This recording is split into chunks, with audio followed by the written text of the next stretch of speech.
नमस्कार, सुभाष की बात में आपका स्वागत है। आज हम बात करेंगे सोने की। सोने की चमक में छिपा काले धन का खेल। तो आप इसको समझिए कि खेल क्या है और किस तरह से ये खेल छत्तीसगढ़ में खास करके खेला जा रहा है। तो हम ये देखते हैं कि किस तरह दुबई के और बांग्लादेश के माध्यम से सोना छत्तीसगढ़ में आता है तस्करी का, और जो लोग भ्रष्टाचार से पैसे कमाए हैं वो अपनी काली कमाई को जो है उसमें किस तरह से लगा रहे हैं।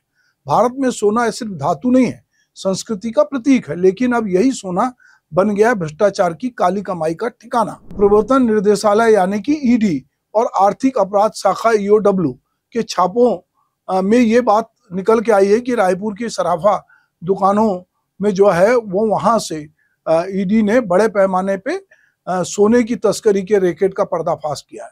कोर्ट में चालान पेश के मुताबिक महादेव सट्टा ऐप, आबकारी घोटाले, डीएमएफ फंड और बाकी कई घोटाले की काली कमाई करने वालों ने सोने की ईंटों और बिस्किट में अरबों रुपए निवेश किए हैं। 3 सराफा कारोबारियों को जेल भेजा गया है, लेकिन यह सिर्फ शुरुआत है। छत्तीसगढ़ तस्करी में सोने का गढ़ बन गया है और किस तरह से सोने यहाँ आ रहे हैं ये समझने की जरूरत है। बांग्लादेश और म्यांमार को जोड़ने वाला एनिमेटेड जो एरिया है वहां के जरिए ये सोना आता है।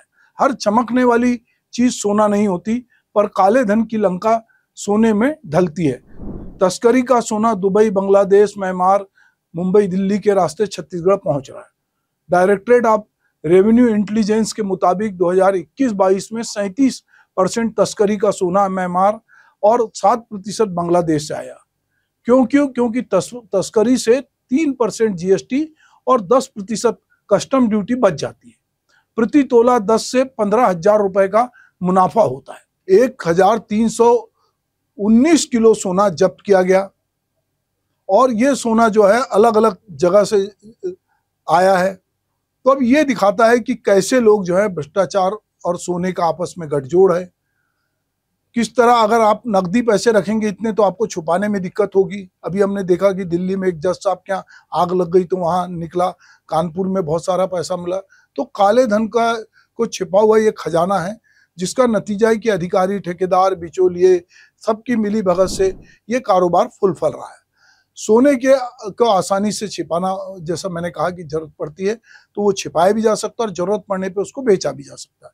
ईडी की जांच में खुलासा हुआ है कि रायपुर में तस्करी का सोना स्थानीय ज्वेलर्स को नगद बेचा गया और उस पैसे को हवाला के जरिए विदेश भेजा गया। सोने का अगर हम ये देखते हैं कि इसका एक सांस्कृतिक उपयोग भी है। हम देखते हैं कि शादी ब्याह और कई अवसरों पे हमारे यहाँ और मंदिरों में तक के जो है वो सोना दान में दिया जाता है। एक गाना आपने सुना होगा, मेरे देश की धरती सोना सोना उगले हीरे मोती। तो हमको लगता है कि हमारे देश में बहुत सोना है, पर सोने के बारे में आप इतना जान ले, यदि आप जानना चाहते हैं कि सोना जो है वो सबसे ज्यादा अमेरिका में है। उसके बाद अलग अलग देशों का नंबर आता है, हम 9वें-10वें नंबर पे। जर्मनी में सोना है, फ्रांस में सोना है, रूस में है, यहाँ पर इन देशों में सोना है। पर हमारे देश में भी है, ऐसा नहीं है कि हमारे देश में सोना नहीं है। हमारे देश में 879 मेट्रिक टन से ज्यादा सोना जो है वो है। तो जैसा मैंने कहा कि हमारे यहाँ जो गानों में, अगर हम सिनेमा के गाने कहें, कविताएं कहें, उसमें सोने को लेकर बहुत सारी बातचीत है। मेरे देश की धरती सोना उगले उगले हीरे मोती, या चांदी जैसा रंग है तेरा, सोने जैसे बाल, एक तू ही धनवान है गोरी, बाकी सब कंगाल। इस तरह के गाने जो हैं वो सोने को लेकर, सोना कितना सोना है, और जाने कितने गाने हैं जो सोने को लेकर बने हैं और बनते ही जाएंगे, क्योंकि सोने का एक आकर्षण है। सोना हमारी संस्कृति का हिस्सा है, शादी, त्योहार, विरासत। लेकिन यही सोना अब भ्रष्टाचार का हथियार बन गया है। तिरुपति में जो है बहुत कई टनों में सोना दान दिया जाता है, पर तस्करी का सोना देश की अर्थव्यवस्था को खोखला कर रहा है। अब ये कैसे रुकेगा, इसको लेकर भी जो है वो समझने की जरूरत है। इसमें जनता को की जागरूकता के लिए जो है वो बहुत जरूरी है कि हम बताएं लोगों को कि ये इस तरह से यदि आप सोना लाएंगे तस्करी का और खरीदेंगे तो वो नहीं है। सोना वही है, जिसके कहावत है, सोना वही है जो मेहनत से आए। काले धन का सोना बस राख बन जाए।